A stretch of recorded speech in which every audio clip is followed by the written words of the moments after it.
Macam mana juga itulah engineer bikin, kita tidak boleh buat apa-apa, kita barai satu-satu nih, daripada housing depan, housing tengah, transfer cash housing, semua kena buka. Nak turunkan nih barang pun, macam saya cakap tadi di video tuh, macam kita bedah itu ular pula, buaya air masin tuh, panjang dan besar berat. Tapi yang kita mau ambil ini saja pun, isi perut dia ini. Giabok punya isi perut nih, ini saja. Tapi nak keluarkan nih barang, kena barai satu-satu nih. Nak barai satu-satu nih, kena turun di sana. Nak turun di sana, kena buka segala daun pisangnya. Nak turun semua longsapnya. Nak turun semua segala benda yang menghalang dia. Jadi inilah antara risiko kereta yang menggunakan manual dan kita tidak berhati-hati tukar gear. Maksudnya kita tukar gear mungkin secara paksa, jadi dia stuck. Barangkali. Sebab itu walaupun dia manual, untuk kereta Ford, kita mengharapkan pengguna-pengguna kereta Ford, kalau boleh janganlah kasar-kasar. Kalau kita selalu dengar di media-media, ataupun di kawan-kawan kita dengar, kalau auto manual ini kita boleh hantam saja. Itu kereta Jepun. Kalau kereta Ford tidak boleh. Kenapa tidak boleh? Oke, sebelum saya jawab itu kenapa tidak boleh, kena pahami dulu sistem gear ini bertukar. Oke. Alang-alang saya sentuh tadi, kenapa tidak boleh, ini jawabannya lah. Sini, alang-alang saya sudah tercakap. Kenapa kita tengok gear Ford ini, Ford Ranger ini, kita tidak boleh kasar. Coba perhatikan sini, apa bezanya Jepun punya dengan Ford. Oke, Ford punya dia pakai plastik. Coba tengok nih, dia pakai plastik saja. Nampak? Dia punya mulut nih pakai plastik. Nah, plastik fiber nih. Nah, dia tukar gear 1, gear 2 pakai sinkronisasi pakai plastik. Nampak? Plastik saja. Nah, dia untuk tuh. Jadi kalau kita kasar, ini plastik patah lah. Contoh lah, kalau dia tidak patah pun, dia apa istilahnya, walaupun dia ada tanam besi plate di dalam isi kecil nih, halus nih, nampak nih, tetapi dia tetap sifatnya pandai patah dan pandai bengkok. Kalau kita Jepun tidak ada begini, dia besi juga, betul-betul besi, cuma dia ada bearing, kadang-kadang dia letak sini lekunya. Tapi kalau kereta Ford yang saya buka sekarang, dia plastik. Ini nampak di plastik nih. Jadi kalau kita main kasar tukar gear, taktuk, ada tak potensi plastik ini tercabut atau terkeluar dari landasan synchronize ring nih. Yang synchronize ring itu yang ini. Inilah yang tembaga dia tuh. Ini kita tarik ke belakang dan ke depan. Oke, yang masalahnya hari itu ini gear 6 dan 5. Oke, kita start dulu gear 1 lah. Kita satu-satu lah ya. Kita pelan-pelan. Oke, dia masuk gini. Oke, masuk gini. Alright. Sekarang ini kita masuk start gear 1 dulu. Oke, gear 1 yang paling besar gigi adalah gear 1. Oke. Yang kedua besar adalah gear 2. Dikontrol oleh satu sub. Yang ini, sub tengah nih. Ini gear 1. Betul lah? Sekejap. Ini gear 1 dia. Dapat nih? Ini direct. Gear 1 dia. Betul lah? Coba satu orang tolong saya, berat nih gearbox. Oke, sekarang begini. Satu orang tolong sini. Oke. Sekarang ini kita mau tahu di mana satu gear 1 kah, gear 2 kah, kita mau tengok. Yalah. Oke, yang ini adalah gear 1 punya sub. Kameramen pusing sini. Ini gear 1. Ini gear 1 punya sub. Ini dia bersambung dengan gigi besar nih, nampak? Ini gear 1.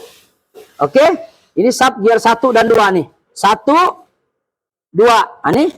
Kalau ke belakang gear 1, ke atas gear 2.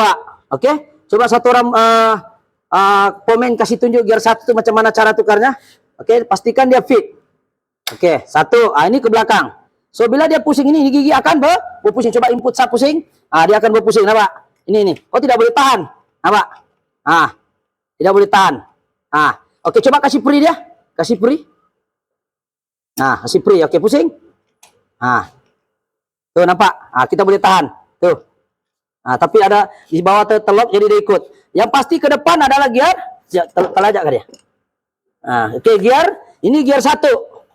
Ini gear 1. Oke, sekarang kita mau tarik pergi gear 2. Oke, tarik gear 2. Oke, ini gear 2, pusing. Nih gear 2 berpusing. Yang lain jadi free. Ini. Tapi oleh kena giginya. Ini berpusing gear 2. Oke, jadi sekarang ini sub untuk gear 2, betul lah? Oke, gear 2. Oke, sub untuk gear 3 dan 4. Yang sangkut tuh gear 4 mana? Yang ini. Oke, yang ini link dengan mana sambung? Coba tengok sini. Kasih bangun dia. Kasih bangun. Oke, gear ini dia punya mulut, dia punya curve lah, dia punya apa namanya istilahnya nih. Kau tahu lah kita nih istilah kampung ini. Dia punya synchronize, punya connector lah. Ini. Jadi ini dia bersambung dengan sub ini. Nih, ini sub dia.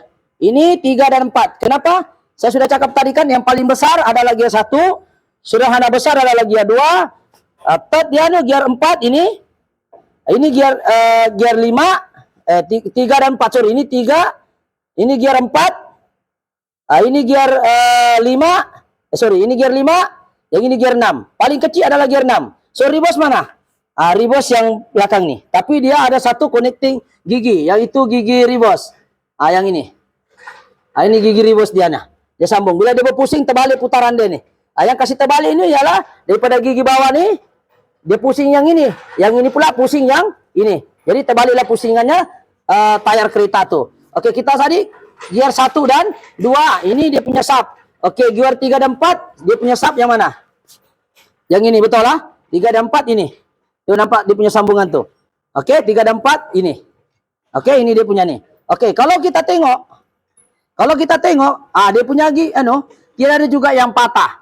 Oke, tiada juga yang patah. Jadi kenapa boleh jam? Nanti kita bahas kejap lagi. Sekarang ini gear 3 dan 4 ini yang bawah nih. Oke, dia sambung sini. Oke, dia sambung nih. Saya sambung dulu. Seorang pemain. Oke, dia sambung.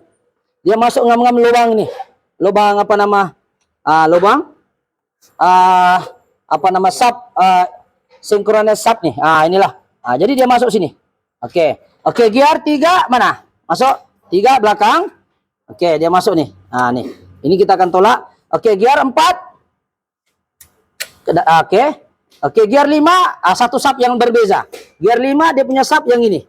Ini gear 5. Jadi subnya yang ini. 5 dan 6. Ini sub dia nih. Ini sub dia nih. 5 dan 6 dia punya sub yang ini. Oke, jadi sekarang gear 5 ke belakang.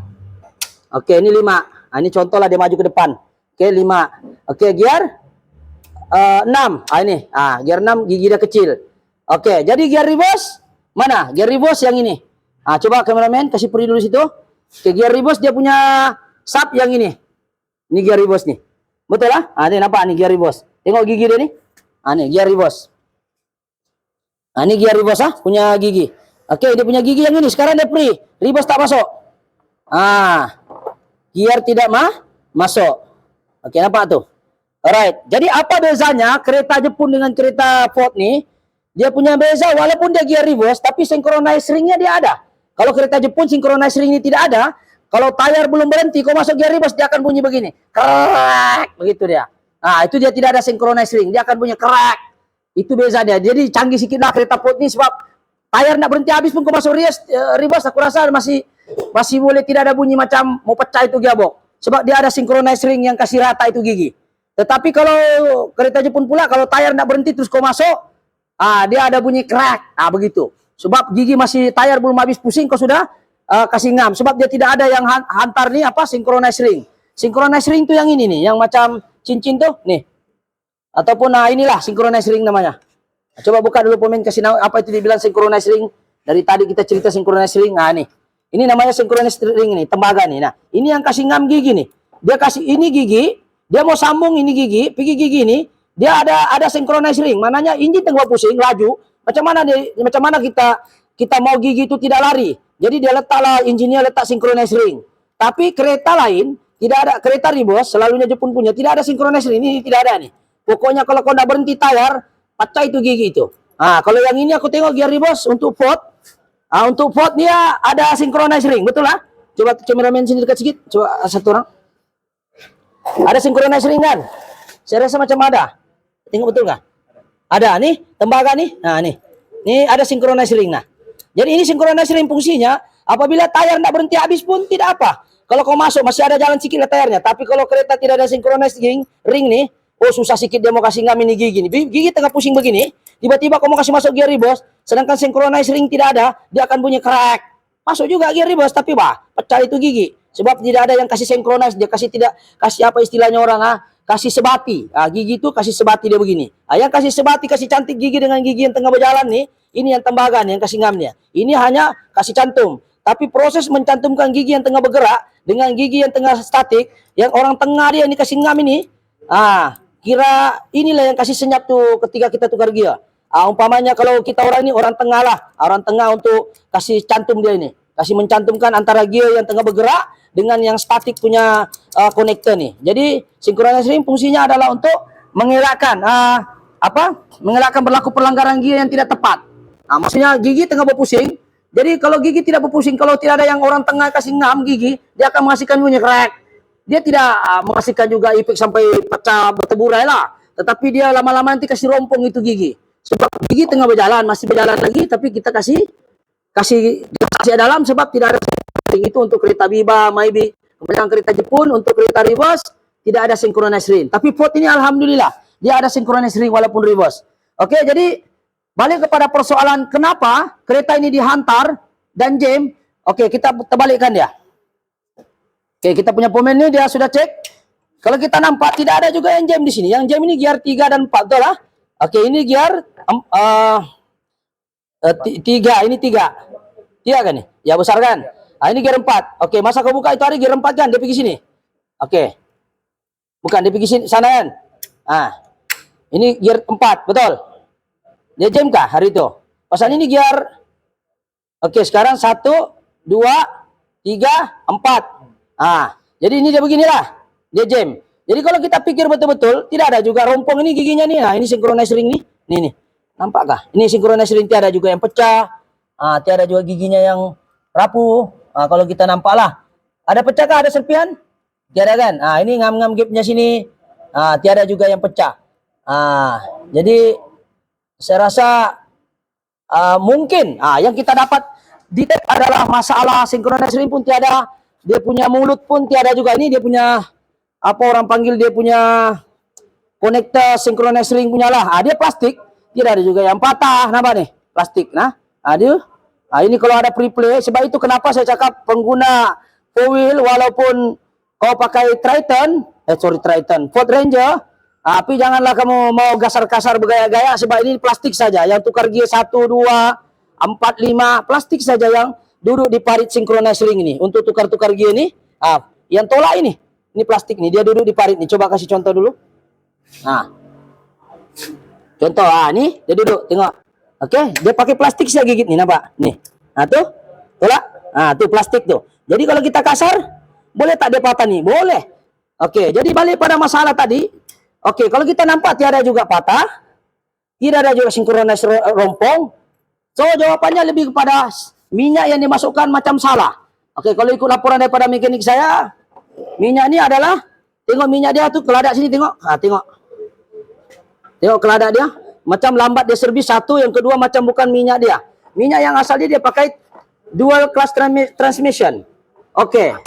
Ini dia punya minyak yang sebenarnya. Saya ambil di kereta dia, mengikut laporan owner, dia servis dia servis juga di Ford service center. Tapi yang mengherankan saya, bila saya cium itu bau minyak, ini minyak dia yang asalah, yang kami kasih keluar dari gearbox, satu dia berkelada, memang lambat servis lah.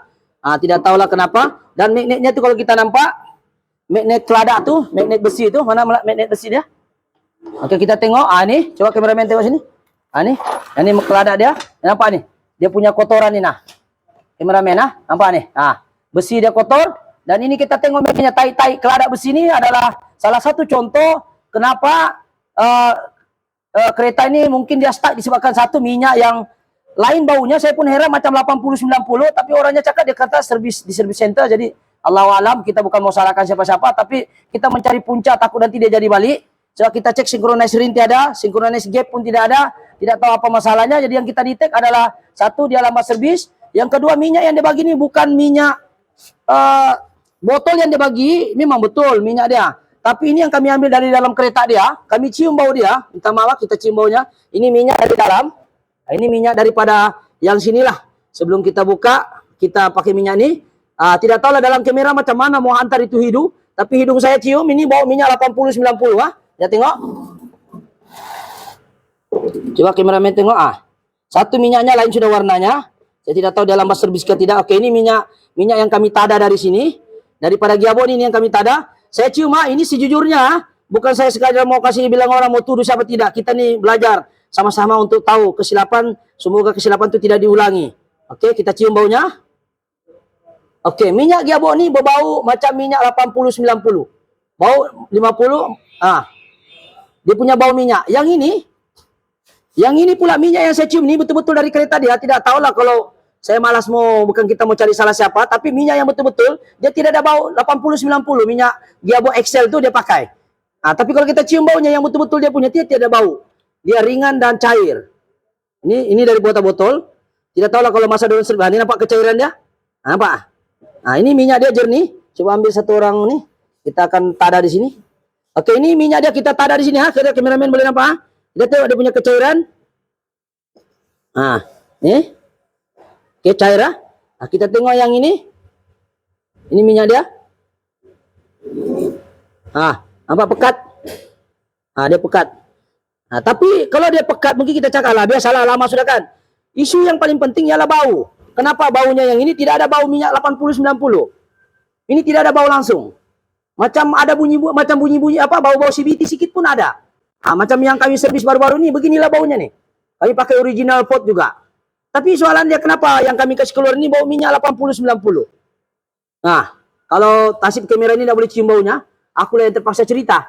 Kalau mau percayalah, tapi inilah yang terjadi sebenarnya, baunya macam bau 80-90.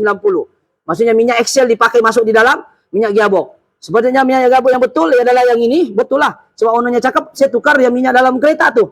Tapi bila kami ambil, kami cium, sama yang pernah kami tukar minyak gearbox T6 juga, tapi 3.2, gearbox masalah juga itu hari, minyaknya sama ini.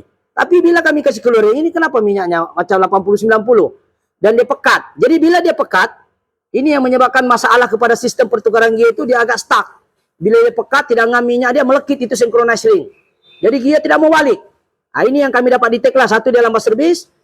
Yang kedua, kalau tengok keladak lah dia lambat servis. Kalau betul-betul dia rajin servis, macam yang 4-wheel yang pernah kami bikin sebelum ni, ini tiada keladak di sini nih. Kameramen tengok. Tiada keladak begini nih. Tiada sampai begini hitam. Oke, tiada jadi begini. Tiada